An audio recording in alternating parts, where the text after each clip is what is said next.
Welcome back to Apex Sci-Fi. In the grand catalog of the Galactic Union, there is a classification for planets known as high-mass death worlds. These are rocky planets with a gravitational pull exceeding 9 or 10 meters per second squared. For 99% of the sentient species in the galaxy, these worlds are graveyard planets. If you land there, your heart will fail within minutes as it struggles to pump blood against the crushing weight of the core.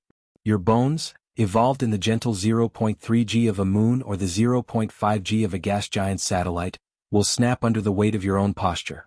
To the rest of the galaxy, gravity is a suggestion. To humans, gravity is the forge that hammered us into existence. Earth is a Class 10 gravity world. We were raised in a planetary vice. Every step we take is a struggle against a force that would liquefy a crystalline Zarthian. Every time we stand up, our hearts perform a feat of engineering that most alien species find impossible. We don't have wings and we don't have anti-gravity organs. We have calcium-dense skeletons, compact, high-tension muscle fibers, and a cardiovascular system built like a high-pressure hydraulic pump.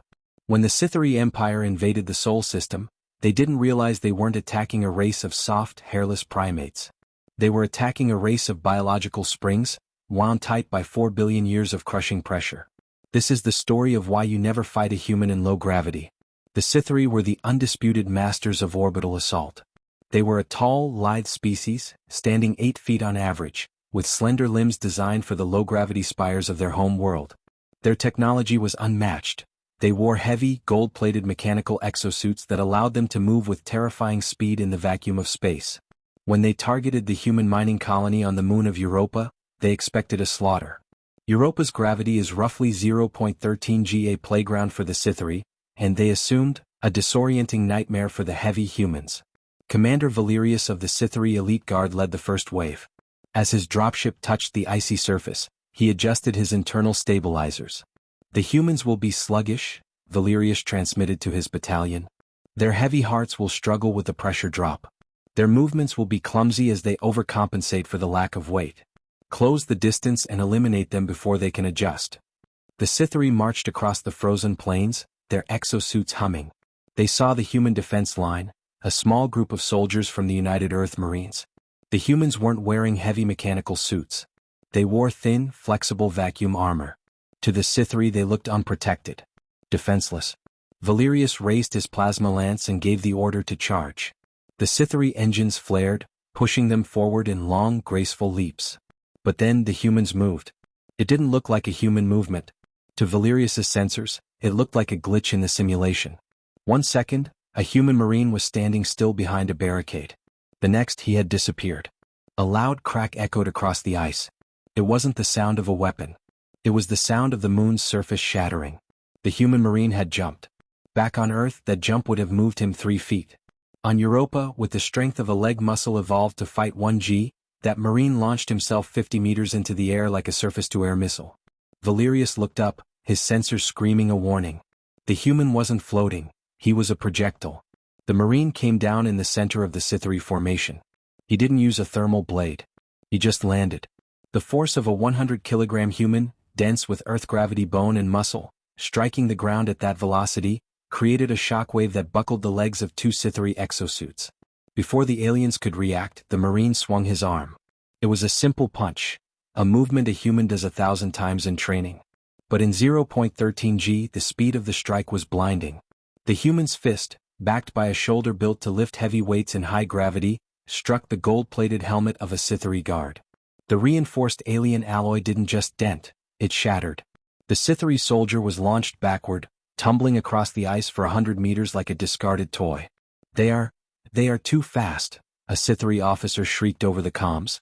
Our stabilizers cannot track them. They are jumping over our tanks. They are moving like predators in a dream. It was a massacre of physics. The Scythery were using machines to mimic strength. The humans were the strength. A human marine grabbed the barrel of a Scythery plasma cannon and, with a violent twist of his torso, wrenched the entire weapon system off its mount. He didn't need a hydraulic assist. His core muscles, conditioned by a lifetime of resisting Earth's pull, exerted more torque than the alien motor could handle. The humans were playing a different game. They were using the moon's low gravity as a force multiplier for their own biological density. They moved in 3 dimensions, leaping off walls, soaring over formations and striking with the weight of an anvil. Valerius tried to retreat, his mind reeling. He saw a human woman, half his size, running toward his position. She wasn't running, she was gliding, her feet barely touching the ice, covering 10 meters with every stride. He fired his plasma lance. She didn't dive. She leaped. She cleared his head by 20 feet, performed a mid-air roll and landed behind him. Before he could turn his massive exosuit, he felt a hand grab the power cables at the back of his neck. With one sharp vertical pull, the human woman tore the reinforced cables out of the socket, deadening his suit.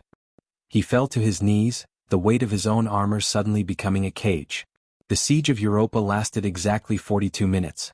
Out of a battalion of 500 elite Scythery, only 12 survived to be taken prisoner. The rest had been neutralized by a force they simply couldn't comprehend. In the aftermath, the Scythery scientists studied the biology of their captives. They looked at the cross-section of a human femur, thick, calcified, and honeycomb-reinforced. They looked at the quadriceps, capable of generating thousands of newtons of force in a single burst. They are not from a garden world, the lead researcher concluded, his voice trembling. They are from a high-pressure furnace. They spent their entire lives under a weight that would kill us. When they leave their planet, every human becomes a kinetic weapon. They are not warriors by choice. They are warriors by birthright. They are gravity-born. The Scythery Empire signed a peace treaty the following week. They didn't just stop the war, they established a neutral buffer zone around the Sol system. They realized that if humans ever decided to leave their high-gravity cradle en masse, there was no machine, no suit, and no shield in the galaxy that could stop a race of people who viewed 1G as comfortable. Today, humans are often hired as heavy gravity specialists or elite shock troopers for the Galactic Union. But there is a standing rule in every space station and colony: never challenge a human to a fight in low gravity. To you, it's a fight. To them, it's the first time in their lives they've been able to move as fast as they think. This has been Apex Sci-Fi. We aren't superheroes, we're just from a very heavy neighborhood. If you've ever felt light on your feet after a long day, hit that like button. You're feeling your Earthborn power. Comment below. If you were in 0.1G, what's the first thing you'd try to jump over? Subscribe. And remember, watch your head, the ceiling is closer than you think. Gravity check complete.